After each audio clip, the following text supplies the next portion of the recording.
Hi, అందరికీ నమస్కారం. Welcome back to Janata junction. నేను మీ రాజు. ఈ రోజు స్థానిక సంస్థల ఎన్నికల సందర్భంగా మన మహబూబాద్ జిల్లా నెల్లికుదురు మండలానికి చెందినటువంటి ఒక గిరిజన బిడ్డ, ఒక యువ నాయకుడు, మన తెలంగాణ రాష్ట్రంలో ఒక వెలుగులోకి వస్తున్నటువంటి ఒక యువ నాయకుడు తన గ్రామంలో ఒక సర్పంచ్ గా పోటీ చేయబోతున్నాడు. తను ఒక పార్టీకి మండల ప్రధాన కార్యదర్శి అయినప్పటికీ గ్రామ స్థాయిలోనే కాకుండా మండల స్థాయి, జిల్లా స్థాయి వరకు ఎన్నో సేవా కార్యక్రమాలు చేసి కరోనా టైంలో కూడా చాలా మందిని ఆదుకొని ఇప్పుడు తన గ్రామం తరఫున సర్పంచ్గా పోటీ చేయబోతున్నాడు. అతని మన యువ నాయకుడు బాదావత్ సురేష్ నాయక్ గారు. హలో, నమస్తే సురేష్ గారు. జై శ్రీరామ్. జై శ్రీరామ్. ఎలా ఉంది? ఎలా ఉందంటే ప్రజెంట్ అయితే బాగానే ఉందన్న. బాగానే ఉందంటే ప్రజలు ఎలా స్వాగతిస్తున్నారు? ప్రజల ఆశీస్సులు ఎప్పుడు మనకు ఉంటది. ఎందుకంటే మనం చేసే పనిని బట్టి ఉంటది అన్న. మనం చేసే అభివృద్ధి కార్యక్రమాల వైపు మనం ఎలా వెళ్తామో వాళ్ళకి అలానే స్వాగతిస్తారు. అంతేగాని వాళ్ళు ద్వేషించేటట్టు మనం ఉండం కదా. అవును. అలానే సో మీరు చేసిన అభివృద్ధి పనులు ఏంటి అంటే, మీరు ఇప్పుడు అభివృద్ధి పనుల ఆధారంగా అని చెప్పేసి మాట్లాడుతున్నారు. సో మీరు ఆల్రెడీ ఏమి అభివృద్ధి పనులు చేశారు? ఇప్పుడు సర్పంచ్ ఎందుకు పోటీ చేయబోతున్నారు? సర్పంచ్ అంటే అన్న, నేను మొదటి నుండి నా ఒకటే ఏముండే గోల్ ఉండే, దేశానికి సేవ చేయాలి ముందు. ఓకే. దేశానికి సేవ చేయాలంటే ఏంది, ఫస్ట్ నేను ఆర్మీని ఎంచుకున్నా. ఆర్మీ రిక్రూట్మెంట్ లా కొంత అటు వెళ్ళలేక కొంచెం ఇబ్బంది అయింది నాకు. ఇక దాని తర్వాత నా గ్రామ ప్రజల్ని చూసుకోవాలి, అక్కడ సేవ చేసే పని ఇక్కడికైతే అక్కడ ఛాన్స్ రాకుండా అక్కడ ఛాన్స్ రాకున్నా కానీ ఇక్కడన్నా చేసే ఆలోచన నాకు వచ్చింది. అందుకే రాజకీయాల వైపు వెళ్ళిన. రాజకీయాలు అంటే రాజకీయ నాయకునిగా కాకుండా ఒక సేవకుడిగా వెళ్తే ఎలా ఉంటది అని చెప్పేసి నా ఆలోచనతోటి నేను వెళ్ళిన. అంతేగాని ప్రజెంట్ వరకు అంతా బాగుందన్న.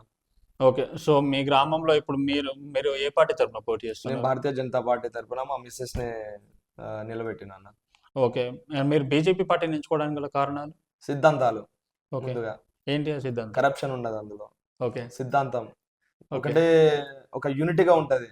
ఓకే. ఒక వ్యక్తిని మోసం చేయాలనే ఆలోచన ఉండదు. మైండ్ కొంచెం ఫ్రీగా ఉంటది.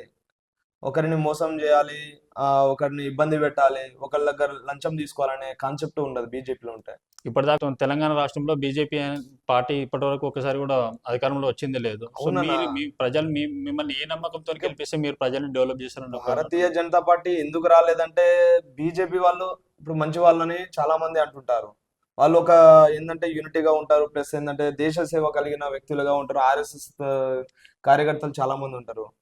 ఇక అలా అని చెప్పేసి ఇక్కడ మన తెలంగాణలో మంచి నాయకులు ఉన్నారంటే వాళ్ళకు మంచి జరగదన్న. ఇప్పుడు వాళ్ళకి ఏంటంటే వాడు ముందుకు వెళ్తున్నాడు, నిజాయితీగా ఉన్నాడంటే వాడిని ఇలా చెడగొట్టాలి అలా అని చెప్పేసి చాలా వరకు ఉన్నది ఇక్కడ. అది మొదటి స్థానంలో ఉంది మన తెలంగాణలో ప్రజెంట్. సో నాకు తెలిసి మీరు ఒక బీజేపీ పార్టీ మండల ప్రధాన కార్యదర్శి ఉన్నారు ఇప్పుడు. అవునన్నా. సో ఒక మండల పార్టీ ప్రధాన కార్యదర్శి ఉండి సర్పంచ్ ఎందుకు పోటీ చేయాలనుకుంటున్నారు? ఫస్ట్ ఇంట్లో గెలిచి బయట గెలవాలి కదన్న. ఓకే. ముందడుగు మన ఊరితోనే స్టార్ట్ చేయాలి. ఓకే. డైరెక్ట్ మనం కొండ ఎక్కి కూర్చోవాలంటే కూర్చోలేము కదా. ఫస్ట్ ఒక చిన్న రాయి ఎక్కితేనే తర్వాత కొండను చేరుకోగలం. మొదట ఫస్ట్ అడుగు గ్రామ సర్పంచ్. దాని తర్వాత ఒక నలుగురు మనం ఎమ్మటి వస్తే, ఇప్పుడు కలెక్టర్ ఆఫీస్కి వెళ్తామన్నా. మనం కలెక్టర్ ఆఫీస్కి వెళ్ళినప్పుడు నేను ఒక్కరిని పోతే నాకు ఒక్కరికే తెలుస్తుంది అవన్నీ. నా ఎమ్మటి ఒక నలుగురు యువతనో లేకపోతే నలుగురు పెద్ద మనుషులను తీసుకుపోతే, ఒక రోజు నేను లేకపోయినా కానీ ఆ క్యాండిడేట్ అక్కడ కలెక్టర్ ఆఫీస్ దగ్గర పోయి మాట్లాడగలిగే సత్తా అతనికి ఉండాలి, ప్లస్ అతను వర్క్ చేయించుకునే సత్తా వాళ్ళకు ఉండాలి. ఆ కాన్సెప్ట్ నేను ముందడుగేస్తున్నా. ఒక యువకుడు రాజకీయాల్లో వస్తున్నాడంటేనే మనం ఎన్నో నార్మల్ వాళ్ళని తొక్కేయడం కానీ, లేకపోతే అణిచివేయడం కానీ అలాంటి చాలా చూస్తుంటాం. అలా అందులో మీరు ఒక గిరిజన బిడ్డ. అవును. సో మీరు ఒక మండల పార్టీ ప్రధాన కార్యదర్శి అంత దాకా వెళ్ళేంత వరకు మీరు అంటే ఎటువంటి అవగతలు చూసి ఉంటారు? అంటే అన్న ఇట్లాంటి ఇప్పుడు నాకు 26 సంవత్సరాలు అన్న ఇప్పుడు. ఓకే. ఈ ఏజ్ లో నేను చాలా ఇబ్బంది పడుతున్నా. ఎందుకంటే యువతను ఆదర్శంగా, ఇప్పుడు మనం యువతగా ముందుకు వెళ్దామంటే ఇప్పుడు రాజకీయ నాయకులు తొక్కేస్తున్నారు మనల్ని.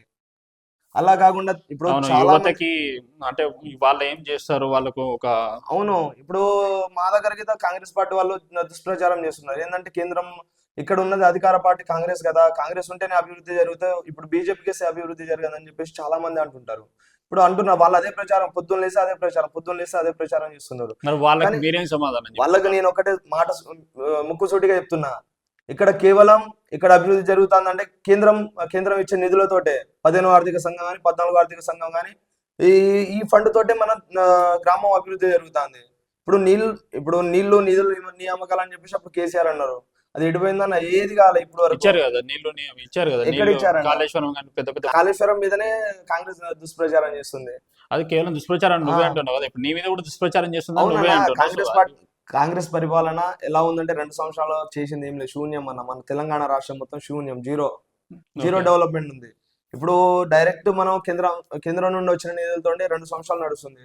గ్రామ పంచాయతీ నేరుగా ఇప్పుడు గ్రామ పంచాయతీ అకౌంట్లోనే కదా అవును నిధులు వచ్చేటి. అవును. ఇప్పుడు అలాంటప్పుడు ప్రజలకి ఒకటే ఆలోచించాలి, ఇప్పుడు అక్కడ ఉన్న వ్యక్తి ఎలాంటి వాడు, స్థానికుడా కాదా, చేయగలిగే సత్తా ఉందా లేదా, అది చూస్తే చాలన్న ప్రజలు. సో మీరు ఇప్పుడు బీజేపీ పార్టీలో ఉన్నారు, మీకు ఒక గ్రామానికి ఫండ్స్ అన్ని మనకి సెంట్రల్ గవర్నమెంట్ నుంచి వస్తుందని చెప్తున్నారు. మరి లాస్ట్ టైం మేము ఈ గ్రామంలో ఉన్నటువంటి అధికారులను మీరు నిలదీశారా? ఇంత ఫండ్స్ వస్తుంది సెంట్రల్ గవర్నమెంట్ నుంచి, మీరు ఏం చేశారు, మరి ఏ డెవలప్మెంట్ ఎందుకు జరగలేదు, ఇది ఎందుకు చేయట్లేదు అని చెప్పేసి మీరు ఎందుకు నిలదీయలేదు? నిలదీసినామన్న, నిలదీశారా? నిలదీశాం. ఏమన్నారు? ఏం సమాధానం వచ్చారు? ఏమంటున్నారు? సమాధానం చెప్పట్లే. మేము ఓకే. వాళ్ళు పంపిస్తే మేము చేస్తాం, కానీ ఈడ సగం తిన్నాక సగం ఈ నుండి తెచ్చిస్తారన్న వాళ్ళు. ఓకే. అట్లా జరుగుతుంది ఇక్కడ. దానికి అనుగుణంగా మీరు ఏ విధంగా చేయబోతున్నారు? వాళ్ళు ఇప్పుడు ఆ నాయకులు అట్లా చేసినప్పుడు, సో దానికి అట్లా కాకుండా మీరు ప్రజల్లోకి ఎలా వెళ్తున్నారు, ఏ కాన్సెప్ట్తో వెళ్తున్నారు? సో అతను ఇన్ని ఫండ్స్ మాకు గ్రామాలకి ఇట్లా వస్తుంది, బట్ వాళ్ళు ఇలా చేయలేకపోతున్నారు, మేము సెంట్రల్లో అధికారంలో ఉన్నామని చెప్పేసి అలా వెళ్తున్నారా? లేకపోతే నేను అక్కడ వచ్చినా రాకపోయినా నేను నిలబడి నేను మీకు చేస్తానటువంటి ఇలా, అంటే మీ విజన్ ఏంటిది? నాది ఒకటే ఆశయం అన్న. నేను పుట్టినప్పుడు ఏం తీసుకురాలి, పోయేటప్పుడు ఏం తీసుకుపోను. Hmm. ఉన్న రోజులు జెన్యున్ గా బతకాలి. నిజాయితీ అనేది మనకు ఉండాలి. ఆ నిజాయితీ తోటి మనం ఎన్ని రోజులు బ్రతుకుందాం. నిజాయితీకి ఈ రోజు స్థానం లేదు ఇక్కడ, కానీ ఉన్న స్థానం కొంచెమైనా కానీ అందులో నేను ఒకనిగా ఉంటా. అదొకటి. మనం ఒక జనానికి ఎట్లా ఊసపడాలంటే, ఏ పని ఉన్నా మన దగ్గరకు వచ్చినా అది సాల్వ్ చేయాలి, లంచంతో కాకుండా మన సహాయ సహకారాలు వాళ్ళకి ఎల్లప్పుడూ ఉండాలి. అలాంటప్పుడే మనకు వాళ్ళు సేవకుడిగానే ముద్రేస్తారు. మీరు రాజకీయాల్లోకి ఎప్పుడు వచ్చారు? రాజకీయాలు ఇప్పుడు చిన్నప్పటి నుండి నాకు కొంచెం సోషల్ సర్వీస్ అంటే చాలా ఇష్టం అన్న, ఓకే. చిన్నప్పటి నుండి. కాకపోతే భారతీయ జనతా పార్టీలో ఎంటర్ అయింది మాత్రం 2016, 2015 నుండి నేను తిరుగుతున్నా. హుస్సేన్ నాయక్ అనే వ్యక్తి ద్వారా మనం హుస్సేన్ హుస్సేన్ నాయక్ గారు. ఓకే. జాటోద్ హుస్సేన్ నాయక్ అని చెప్పి ప్రజెంట్ ఇప్పుడు నేషనల్ ఎస్టీ కమిషన్ మెంబర్. అవును. అతని ప్రోత్సాహంతో నేను ముందు అడుగు ఇస్తున్నా.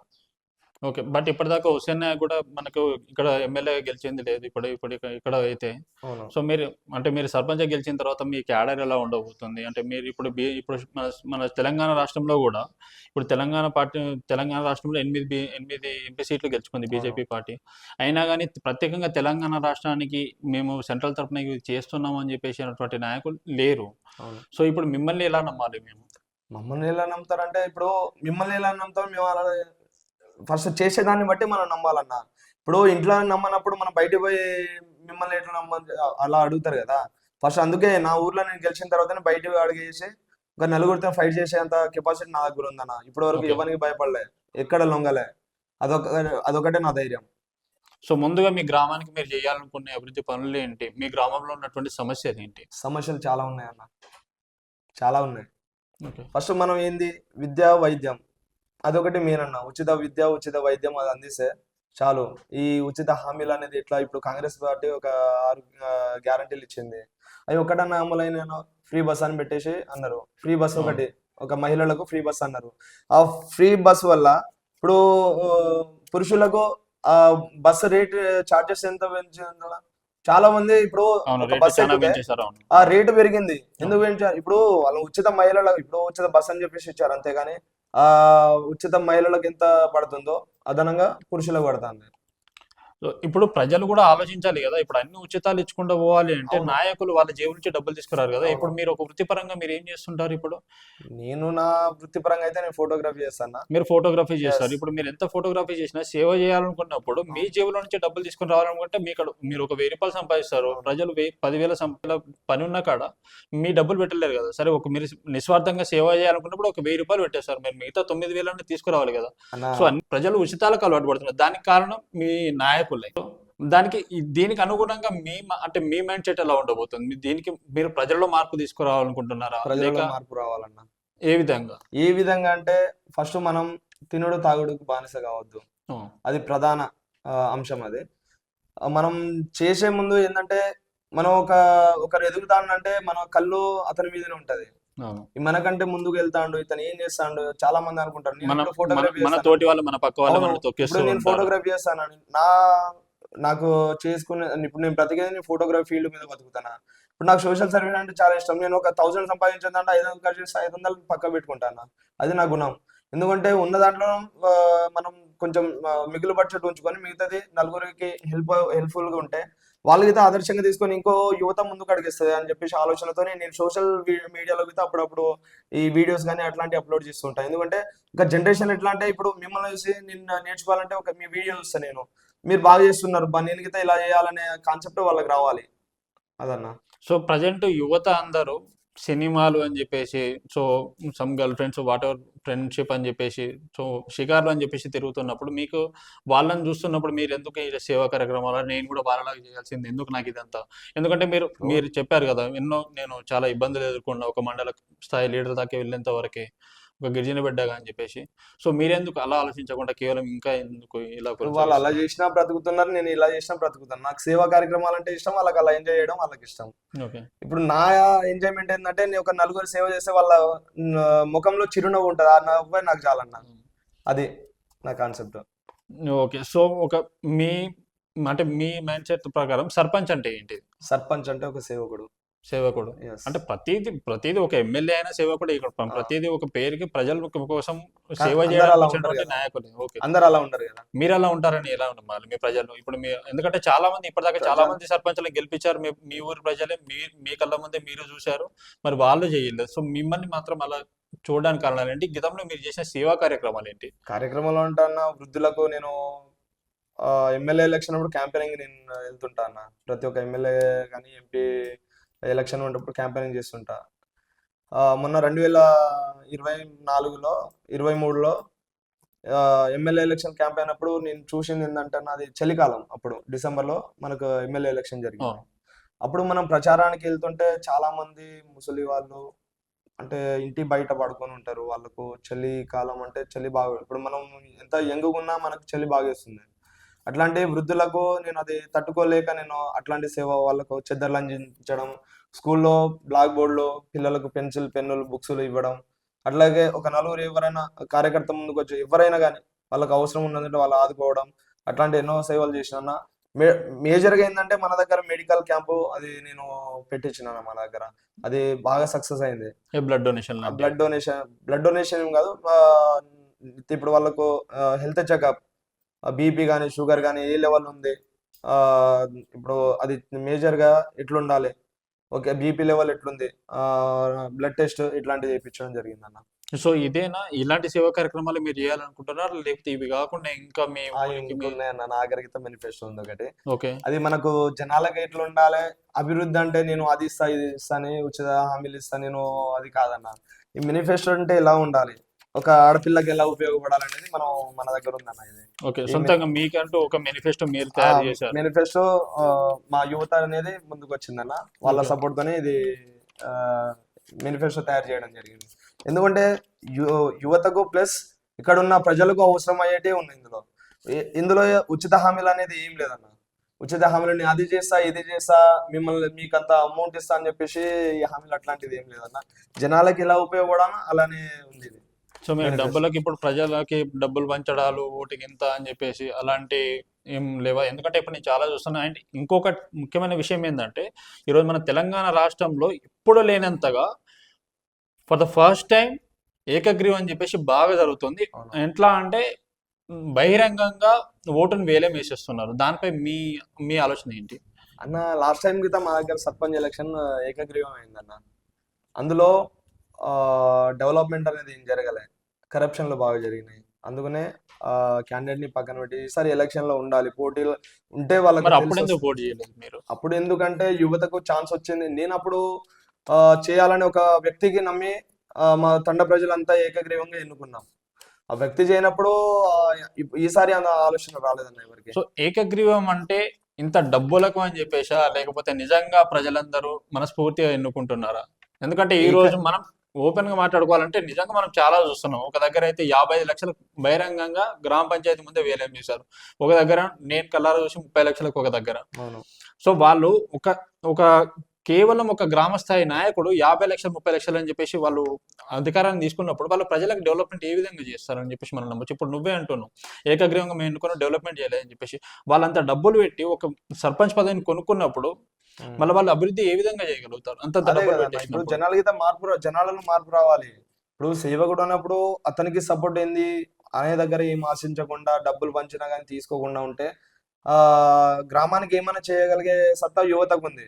ఇప్పుడు రాజకీయ నాయకులు ఎట్లుంటారంటే మనం ఎంత పెట్టినా కానీ వాళ్ళు తీసుకుంటారు, తాపియాలి, తినిపియాలి, చేయాలి, ముందు తీసుకుపోవాలి ఆలోచన. ఇప్పుడు వాళ్ళని మోసం చేయాలనే ఆలోచన నాయకులు ఉంటారు.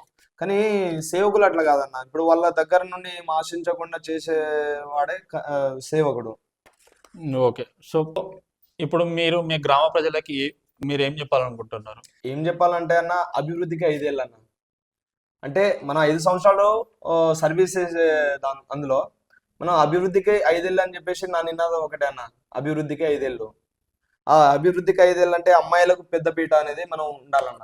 ఇప్పుడు అమ్మాయిలకు అప్పుడే పుట్టిన పాపకు 2000 వాళ్ళ అకౌంట్ లో జమ చేసి, సుకన్య యోజన కింద వాళ్ళకు జమ చేసి వాళ్ళు మంత్లీ అలా కట్టుకుంటూ వెళ్తే అది ఎంత హెల్ప్ఫుల్ గా ఉంటది వాళ్ళకు. అంటే మీరు అదొకటి. ప్రతి నెల 2000 జమ చేస్తారు? లేదన్న, ఇప్పుడు మనం ఫస్ట్ వాళ్ళతోనే అకౌంట్ ఓపెన్ చేయాలి. తర్వాత వాళ్ళు అంత పడదు కదా. ఫస్ట్ మనం 2000 కట్టిన తర్వాత వాళ్ళు కట్టుకునే 100 మంత్లీ 100 ఎంతో ఉంటది అన్న, అది కట్టుకోవాలి. ఫస్ట్ వాళ్ళతో మనం అట్లాంటి దాన్నే మనం ముందుకు తీసుకెళ్ళాలి కదా. ఇప్పుడు అది ఒకటి. మహిళలు ఇప్పుడు అమ్మాయిలు మ్యారేజ్ అయినప్పుడు వాళ్ళకు ఒక 3000 ఆర్థిక సాయం చేయడం. సో ఇవన్నీ మీ మేనిఫెస్టోలో భాగంగా మీరు మేనిఫెస్టో చేస్తున్నారు. భాగంగానే ఉన్నదన్న మనది. సో దీంట్లో మీరు ముఖ్యంగా అమ్మాయిలకు పెద్దపీట వేశారు, Yes. మహిళలకు అని చెప్పేసి అంటున్నారు, వృద్ధుల కోసం అని చెప్పేస్తున్నారు.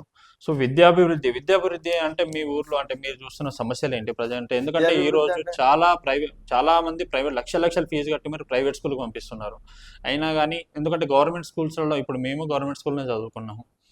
ఎందుకు మరి దీనిపై మీరు ఏ విధంగా చేయబోతున్నారు? ఇప్పుడు ఈ రోజులలో మనం ఉచిత విద్య అనేది మర్చిపోతున్నారు. ఉచిత విద్య, ఉచిత వైద్యం, దాన్ని ముందుకు తీసుకెళ్ళాలి. ప్రభుత్వాలు దానికి అనుగుణంగా ఏర్పాటు చేయలేకపోతుంది కదా. చేయాలి కదా అన్న. ఇప్పుడు మనం కరెక్ట్ గా ఉంటేనే వాళ్ళు చేయగలుగుతారు. మనం కొట్లాడాలి. రేపు ఏ అధికారం వచ్చినా ఇది చేయాలి, ఇది లేదు మా దగ్గర అని చెప్పి బల్లగుద్ది చెప్తానే కదా అతను చేసేది. అవును. మన దగ్గర మనం కరెక్ట్ లేము, వాళ్ళ అధికారులు ఏం చేస్తారు? మనం వాళ్ళని ఇప్పుడు ఎదిరించే వాళ్ళు లేకపోతే బెదిరించే వాడిదే రాజ్యం అంటారు. అది ఎందుకంటారన్న? మనం ఎదిరించాలి. ప్రశ్నించేవాడు లేకపోవడం, అడిగేవాడు లేకపోవడం, ఏం జరిగినా మనతో ఏమైతుంది అన్నటువంటి ఆ భావజాలం అంతే కదా. ఉన్నప్పుడు అలాగే ఇప్పుడు పోనీలే నాకెందుకు అని చెప్పేసి వదిలేసి వ్యవసాయం ఇలానే తయారై. సో దీంట్లో మీరు ఖచ్చితంగా కుటుంబాల ఆరోగ్యం, గ్రామ స్థాయి క్రీడా కార్యక్రమాలు అని చెప్పేసి మీరు ఇవన్నీ చేస్తున్నారు. సో ఇవి ఖచ్చితంగా మీరు చేస్తామని చెప్పేసి మీ ప్రజలకు హామీ ఇస్తారా? హామీ ఇస్తామన్న. ఒకవేళ ఇదంతా జరగకపోతే 5 ఏళ్ళ చేయకపోతే గల్లబాటు పట్టి అడగచ్చు అన్న. ఎవరైనా కానీ, ఏ నాయకుడు అయినా కానీ, ఏ ప్రజలైనా కానీ అడగచ్చు. అడిగే హక్కు వాళ్ళకు ఉంది. ఎందుకంటే మనం హామీలు ఇస్తున్నాం అంటే చేయాలి. చేసే హామీలే నా దగ్గర ఉన్నాయన్న. అంతేగాని చేయని హామీలు నా దగ్గర నీకు ఇల్లు ఇప్పిస్తా, జాగ ఇప్పిస్తా, అది ఇప్పిస్తా, ఇది ఇప్పిస్తా అని ఉచిత హామీలు కాదన్న. నేను చేసే హామీలే చేస్తున్నా.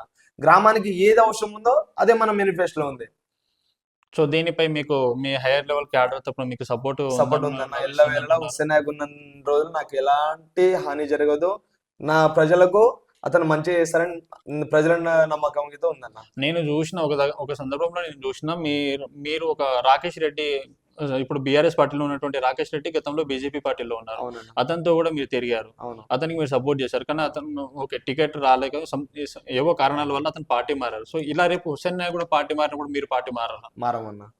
ఎందుకు ఇప్పుడు మీరే అన్నారు కదా హుస్సేన్ నాయక్ ఉన్నంత కాలం నాకేం హామీ లేదు అంటే అవునన్న. అతను ఏ పార్టీలో ఉంటే ఏందన్న, మాకు అండగా ఉంటే సరిపోతుంది కదా. అవును, అతను పార్టీ మారినప్పుడు నువ్వు బీజేపీ పార్టీలో ఉన్నప్పుడు అతన్ని support చూసి మేము పార్టీలో రాలే. కాకపోతే మాకు వచ్చిన అతని నాయకుడు మాకు చాలా మంచి నాయకుడు వచ్చిండు. అంతేగాని మేము మంచి నాయకుడు వచ్చినప్పుడు స్వాగతిస్తాం, వెళ్ళిపోయినప్పుడు మేము మా పనులు మేమే చేసుకుంటాం. మాకు మంచి నాయకుడు, మంచి బంగారం లాంటి నాయకుడు మాకు దొరికిండు. సో మీకు పార్టీ ముఖ్యమా ప్రజలు ముఖ్యం? నాకు ప్రజలే ముఖ్యం, దాని తర్వాత పార్టీ. ఎందుకంటే ప్రజలు మనకు మంచిగా ఉన్నప్పుడు మనం ఏ పార్టీలో ఉన్నా ఎలా ఉన్నా మనకు మంచి మద్దతు లభిస్తుంది. కానీ ఈ రోజు ప్రజలకు మంచి చేసే నాయకులు కూడా చాలా మంది ఓడిపోతున్నారు, మనకు కనుమరుగైపోతున్నారు. సో మీరు ప్రత్యేకంగా ఇప్పుడు సేవా అని చెప్పేసి వెళ్ళి మీ సొంత డబ్బులు కూడా మీరు కొంచెం పెట్టి ఇప్పుడు ఒక మేనిఫెస్టో క్రియేట్ చేసుకొని ఒక రాకపోయినా నేను చేస్తా అని చెప్పేసి అంటున్నారు. అవును. సో ఒకవేళ మీరు దీంట్లో ఇబ్బంది పడడం, మధ్యలో మీరు రాలేకపోతుంది అంటే మీరు చేయలేనప్పుడు, మీ పై క్యాడర్ కూడా మీకు సపోర్ట్ లేనప్పుడు అంతవరకు రావచ్చు కదా. ఇక క్యాడర్ అంటే ఏముందన్న, సపోర్ట్ అయితే నాకు ఇప్పుడు మనం మాట్లాడే సత్తా ఉన్నప్పుడు ఏడికి పోయి అన్న పని చేపించుకునే తత్వం మన దగ్గర ఉంది. ఇప్పుడు మనం డైరెక్ట్ గా వెళ్ళాలంటే ఆఫీస్ దగ్గర పోయి ఎంత రిక్వెస్ట్ గా మాట్లాడితే అతనికి అంతే రిక్వెస్ట్ గా బంధిస్తారు. అంతేగాని ఇది చేస్తావో చేయమంటే ఎవరు చేయరు కదా అన్న. సో చివరిసారిగా ఏం మాట్లాడుకుంటాం, మీరు ఏం చెప్పాలనుకుంటున్నారు? తండ ప్రజలందరికీ నమస్కారం. నేను ఒక్కటే ఇచ్చే సందేశం ఏంటంటే, మీరు నేను చేస్తానా చేయననేది మీరు చిన్నప్పుడు నన్ను పెరిగినప్పటి నుండి మీరు చూస్తున్నారు. ఎస్, యువత ఇప్పుడు రాజకీయాలు వచ్చిందంటే దానికి కారణం ఒక మనం నిదర్శనంగా తీసుకొని ముందుకు అడుగేస్తున్నా. మీరు నన్ను ఆదర్శిస్తే నేను మీకోసం ఎక్కడి వరకు వెళ్ళాలన్నా నేను వెళ్తా. అది మీకొకటి విన్నపిస్తున్నా. సో ఖచ్చితంగా చూశారు కదా, ఒక గిరిజన బిడ్డ, ఒక యువ నాయకుడు గత కొన్ని సంవత్సరాలుగా రాజకీయాల్లో ఉంటూ పార్టీలకు అతీతంగా తన సేవలను అందించాడు. పార్టీలకు అతీతంగా నాయకులతో సేవాభావంగా మెలిగి తను సపోర్ట్ చేశాడు. అయినప్పుడు తన ఏంటంటే తను ఒక సర్పంచ్గా కాకుండా ఇంకా ఎంతో ముందు స్థాయి వెళ్ళేటప్పుడు తన ఇంట్లో ఆశీర్వాదం లాగా తీసుకోవాలని చెప్పేసి ఈరోజు సర్పంచ్గా పోటీ చేస్తున్నాడు. సో ఇదే విధంగా యువత అందరూ ప్రశ్నించాలి. ఎందుకంటే మనం మనం అడగందే అమ్మాయిని అన్నం పెట్టదు అంటారు. సో ఏదైనా మనం ఒక సర్పంచ్నైనా ఒక ఎమ్మెల్యేనైనా ఒకసారి గెలిపించుకుంటే సరిపోదు, తర్వాత కూడా మనం ప్రశ్నించాలి. ఎందుకంటే మనం ప్రశ్నించినప్పుడే మనకి ఏదైనా వస్తుంది. మనం ఒకసారి గెలిపించినప్పుడు ఒక మంచి నాయకుడు కూడా చెడు దారిలోకి వెళ్ళే అవకాశాలు ఉంటాయి. సో అలాంటప్పుడు ఏ నాయకుడు వచ్చినా ఇంతేలే అని అనుకోకుండా మన అభివృద్ధి కోసం మనం నిలదీసే ధైర్యం మనకు రావాలి. అలాంటప్పుడే ఇలాంటి యువ నాయకులను కూడా మనం కాపాడుకోగలుగుతాం. ఇలాంటి ఎంతో మంది యువతకి మనం సపోర్ట్ చేయగలుగుతాం. ఇలాంటి ఎంతోమంది యువత కూడా వాళ్ళు తప్పుదారి పట్టకుండా దాన్ని కాపాడుకోవాల్సిన బాధ్యత కూడా ప్రతి ఓటర్ పైన ఉంటుంది. సో కేవలం మీ ఓటుని 500-1000 రూపాయలకి అమ్ముకోకండి. మీ 5 సంవత్సరాలు మీ అభివృద్ధిని ఆపేయకండి. సో ఇదే మా జనతా జంక్షన్ తరపున మేము చేసే ఈ రిక్వెస్ట్ ఇది ఒక్కటే. ఎందుకంటే 5 సంవత్సరాలు ఒక 500 రూపాయలకు మీరు అమ్మేస్తున్నారంటే కేవలం మీ పిల్లల భవిష్యత్తులో ఆలోచించండి, మీ భవిష్యత్తులో ఆలోచించండి. ఈరోజు వ్యవసాయం చేసేటువంటి రైతులు ఆలోచించండి. 3 నెలలకు ఒకసారి మీరు పడే బాధను మీరు ఆలోచించుకోండి. సో ఖచ్చితంగా ఇలాంటి యువతని గెలిపించుకుందాం. ఇలాంటి యువతకి 5 సంవత్సరాలు గెలిపించుకోవడమే కాకుండా మనం వాళ్ళకి తోడుగా ఉండి మన గ్రామాన్ని మనమే అభివృద్ధి చేసుకుందామని చెప్పేసి మా జనతా ద్వారా కోరుకుంటూ, thank you Suresh bro, thank you so much. Thank you. Thank you.